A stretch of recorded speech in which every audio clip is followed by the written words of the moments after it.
Hello నమస్తే welcome to Telugu 360 trending today.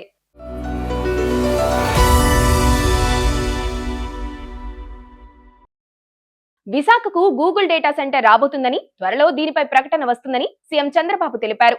విశాఖలో జరుగుతున్న global capability centre business summit లో ఆయన ప్రసంగించారు.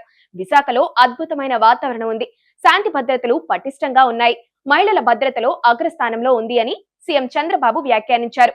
ప్రధాని మోదీ భారత్ ను అతిపెద్ద ఆస్తి అని కొనియాడారు. దేశానికి ఆయనే సరైన నాయకుడని కూడా చెప్పారు. విజయవాడ సమీపంలోని గొల్లపూడిలో ఉత్సవ నిర్వహణకు అడ్డంకులు తొలగాయి. గొడుగుపేటలోని శ్రీ వెంకటేశ్వర స్వామి ఆలయ భూములను వాణిజ్య అవసరాలకు వినియోగించవద్దంటూ నిన్న సింగిల్ బెంచ్ జడ్జ్ ఉత్తర్వులిచ్చారు. దీనిని సవాలు చేస్తూ డివిజనల్ బెంచ్ లో society for vibrant Vijayawada appeal చేసింది. దీనిపై ఇవాళ విచారణ చేపట్టిన సీజే ధర్మాసనం సింగిల్ బెంచ్ జడ్జ్ ఉత్తర్వులపై స్టే విధించింది. సెప్టెంబర్ 24 నుంచి అక్టోబర్ 2 వరకు జరిగే తిరుమల సాలకట్ల బ్రహ్మోత్సవాలకు హాజరు కావాలని సీఎం చంద్రబాబును టీటీడీ చైర్మన్ బిఆర్ నాయుడు ఆహ్వానించారు. బ్రహ్మోత్సవాల ఏర్పాట్ల గురించి ఆయనకు వివరించారు. ఈ సందర్భంగా వేద పండితులు సీఎం కు ఆశీర్వచనాలు అందించారు. ఈవో అనిల్ కుమార్ సింగల్, అదనపు EO Venkaiah Chowdary, TTD board సభ్యురాలు శ్రీమతి జానకీదేవి తదితరులు సీఎం ను కలిశారు. జీఎస్టీ సంస్కరణలు మధ్యతరగతి పేదలకు మేలు చేసేలా ఉన్నాయని మంత్రి సత్యకుమార్ యాదవ్ అన్నారు. ఈ మార్పులతో ఉత్పత్తి పంపిణీ వ్యవస్థలో పారదర్శకతను పెంచి వస్తువుల ధరలు నియంత్రణలోకి వస్తాయని ఆయన తెలిపారు. 2047 నాటికి భారత్ ను $30 ట్రిలియన్ ఆర్థిక వ్యవస్థగా తీర్చిదిద్దేందుకు కేంద్రం శ్రమిస్తుందని ఆయన అన్నారు. గత 5 ఏళ్లలో దివాలా తీసిన రాష్ట్ర ఎకానమీ కూటమి ప్రభుత్వం గాడిన పెడుతుందని ఆయన తెలిపారు. దేశంలో ఎన్నో రంగాల్లో తెలంగాణ తొలి స్థానంలో ఉందని సీఎం రేవంత్ రెడ్డి అన్నారు. 400 ఏళ్ల క్రితం హైదరాబాద్ ను నిర్మించారు. ఇప్పుడు 30,000 ఎకరాల్లో ఫ్యూచర్ సిటీని నిర్మిస్తున్నాం. హైదరాబాద్ ను ప్రపంచ స్థాయి నగరంగా మారుస్తున్నాం. డిసెంబర్లో మూసీ అభివృద్ధి పనులు ప్రారంభిస్తాం. బుల్లెట్ ట్రైన్ కావాలని ప్రధాని మోదీని అడిగాను. 2047 నాటికి రాష్ట్రాన్ని 3 ట్రిలియన్ ఎకానమీగా మారుస్తామని ఆయన స్పష్టం చేశారు. విద్యా విధానంలో సమూల మార్పులు తీసుకురావడమే తన ధ్యేయమని సీఎం రేవంత్ రెడ్డి అన్నారు. నూతన విద్యా విధానం రూపకల్పనపై అధికారులతో సమీక్షించారు. పేదరిక నిర్మూలనకు విద్య ఒక్కటే మార్గం. 1 నుంచి 12 తరగతుల వరకు మార్పులు జరగాలి.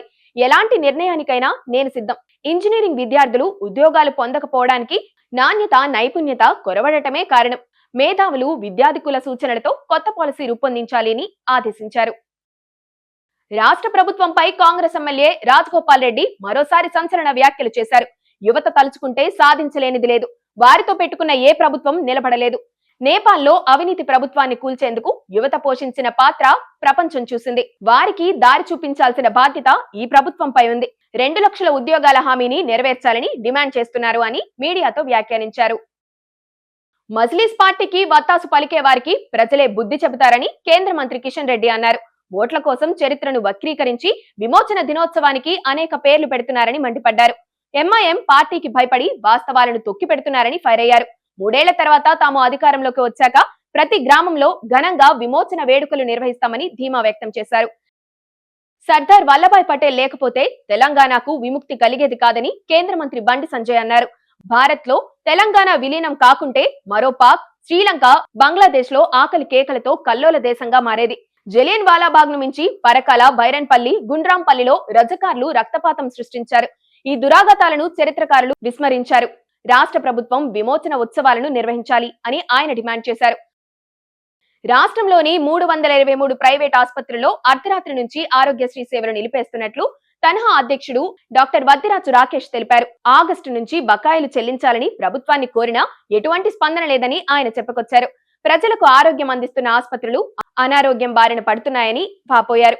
ఆరోగ్య తెలంగాణ కోసం తాము సాయశక్తులా ప్రయత్నిస్తున్నామని, అందుకు ప్రభుత్వం సహకరించాలని కూడా కోరారు. 2017కు ముందు 17 రకాల పన్నులు, వాటిపై 8 సెస్సులు ఉండేవని కేంద్ర మంత్రి నిర్మలా సీతారామన్ అన్నారు.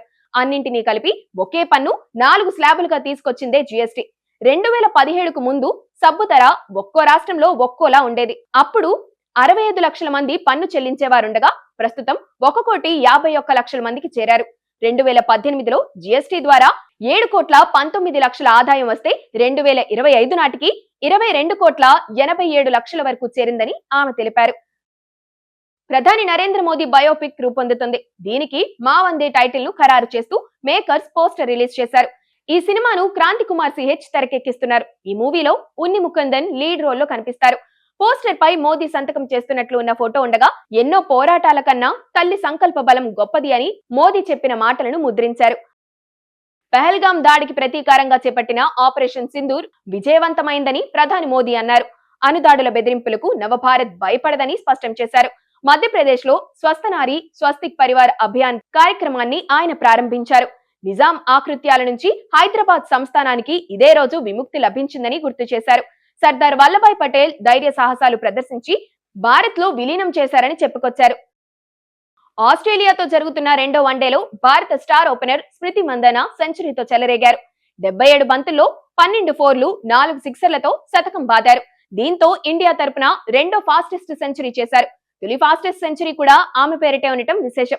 గతంలో స్మృతి ఐర్లాండ్ పై 70 బంతుల్లో శతకం నమోదు చేశారు.